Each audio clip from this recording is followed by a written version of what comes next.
आकांक्षा पोखरना संसार से संन्यास की ओर, आत्मा के शुद्धिकरण की पवित्र यात्रा पर। जहां एक और लोग संसार के आकर्षण में उलझे रहते हैं, वही आकांक्षा पोखरना ने जीवन के परम सत्य मोक्ष मार्ग को अपना लिया है। संसार की मोहमाया, राग, द्वेष और भौतिक सुख सुविधाओं का त्याग कर अब वो चंदन बाला श्री जी महाराज के पद कमलों पर चलकर दृढ़ शासन का परचम पूरे विश्व में फहराने जा रही हैं। आपसे अगर कहा जाए कि आधा किलोमीटर बिना चप्पल के चलो तो शायद पांव कांप उठे, परंतु अब आकांक्षा पोखरना आजीवन संयम पथ का पालन करेंगी। सत्य, अहिंसा और अपरिग्रह के पथ पर यह केवल एक व्रत नहीं, यह आत्मा का उत्थान है, एक दिव्य साधना है। अब उनका जीवन होगा ज्ञान की साधना में समर्पित, सायं जीवन का पालन, संसारिक वस्तुओं का परित्याग, हर सुख सुविधा का परित्याग और आत्मा के अध्ययन में लीन एक तपस्विनी जीवन। यह व्रत कठिन है, परंतु यही व्रत आत्मा को परम शुद्धि की ओर ले जाता है। अब आकांक्षा बनेंगी जग में तप की प्रतिमूर्ति, संयम की प्रेरणा और आत्मबल की मिसाल। इस पवित्र अवसर पर जब हमने प्रसिद्ध उद्योगपति, भवन निर्माता और समाज सेवक उमराव सिंह ओसवाल जी से बात की, जो आकांक्षा पोखरना के एक रिश्ते में दादा भी लगते हैं, तो वह भाव विह्वल हो उठे। आंखों में आंसू थे, परंतु उन आंसुओं में गर्व और आत्मिक आनंद झलक रहा था। उन्होंने कहा, जो बच्ची हमारे गोद में खेली अब वही साध्वी बनकर दृढ़ शासन का गौरव बढ़ाने जा रही है। ये हमारे जीवन का सबसे बड़ा पुण्य अवसर है। दीक्षा पोखरना की इस परम तपस्या के लिए दीक्षार्थी अभिनंदन समारोह का आयोजन किया गया था, जहां हजारों जैन श्रद्धालुओं ने आकांक्षा पोखरना पर पुष्प वर्षा कर मंगलाचरण के साथ उन्हें शुभकामनाएं दी। पूरा वातावरण जय जय जिनेन्द्र, जय संयम जीवन के स्वर से गूंज उठा। आकांक्षा पोखरना को यह दिव्य दीक्षा पूज्य आचार्य श्री राम मुनि महाराज ने प्रदान की है। जब हमने दीक्षा के क्षणों में आकांक्षा पोखरना से संवाद किया तो उन्होंने शांत मुस्कान के साथ कहा, जीवन का असली सुख भोग नहीं है बल्कि त्याग है। मैं अब उस मार्ग पर चल पड़ी हूँ जहाँ आत्मा ही परमानंद है। यह केवल एक दीक्षा नहीं, यह एक आत्मिक क्रांति है, जहाँ एक कन्या आकांक्षा अब आत्मा की आकांक्षा बन गई, जहाँ एक परिवार का गर्व अब समाज का प्रेरणा स्त्रोत्र बन गया। जय जिनेन्द्र, जय संयम। आप देख रहे हैं सुसंस्कार की रिपोर्ट। इसको शेयर करें और चैनल को सब्सक्राइब करना न भूलें। मैं मुमुक्ष आकांक्षा पोखरना, ये सब अभिनंदन, ये सब स्वागत देखकर मुझे मेरे गुरुदेव के प्रति आओ भाव बढ़ता ही जा रहा है, क्योंकि ये सब अभिनंदन मेरा नहीं, इस त्याग पथ का है। अगर मैं आज दीक्षा नहीं ले रही होती तो ये सब अभिनंदन मेरा नहीं होता। ये सब गुरु चरणों में समर्पित है। मेरे भतीजी की लड़की है जो दीक्षा लेने जा रही है। हमारे जैन धर्म में जैन दीक्षा का अर्थ ये होता है कि ये अब सांसारिक सारे काम छोड़ देगी, किसी भी तरह के कोई भी कामकाज इनके जिम्मे नहीं रहता है। सफ़ेद वस्त्र धारण करेंगे, नंगे पैर चलेंगे और एक पैसा भी नहीं रखते हैं ये अपने पास, और सिर्फ और आत्मा का कल्याण करने के लिए संयम पथ पर चलते हैं। 8 महीने तक हिंदुस्तान के कोने कोने में विचरण करते रहते हैं।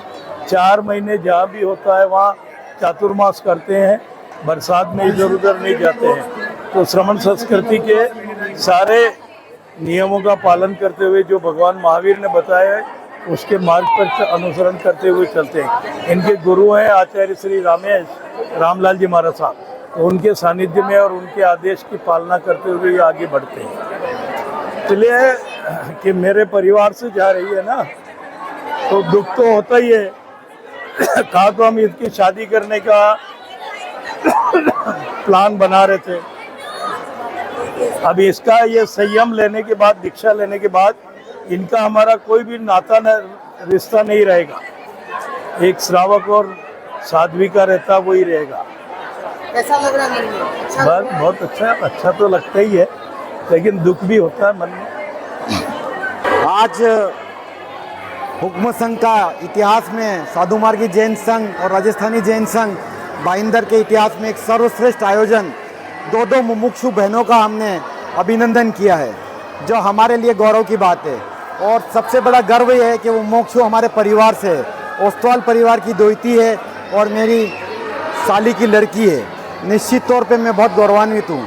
आचार्य रामेश का संयम शतक महोत्सव जो चल रहा है, उस महोत्सव में 100 दीक्षाओं का लक्ष्य आचार्य भगवान ने हमें दिया था और संघ ने वो बहुत ही अच्छे से 99 दीक्षाएँ अभी तक हो गई है और 8 दिसंबर तक ये 100 से ऊपर दीक्षा होने की संभावना है। मैं हमारे पूरे परिवार की ओर से, संघ की ओर से मुमुक्षु आकांक्षा पोखरना और मुमुक्षु तरुणा दुग्गड़ को बहुत बहुत बधाइयाँ देता हूँ और उनके जीवन में संयम रच जाए, बस जाए और जिस कठिन पथ पर वो चलकर मोक्ष पाने चाहती है वो जल्दी से जल्दी उस लक्ष्य की ओर प्राप्त करे, ऐसी शुभकामनाएं व्यक्त करता हूँ। मुमुक्षु का जीवन, साधु का जीवन तलवार की धार पर चलने जैसा है और उन्होंने इस जीवन को स्वीकार किया है।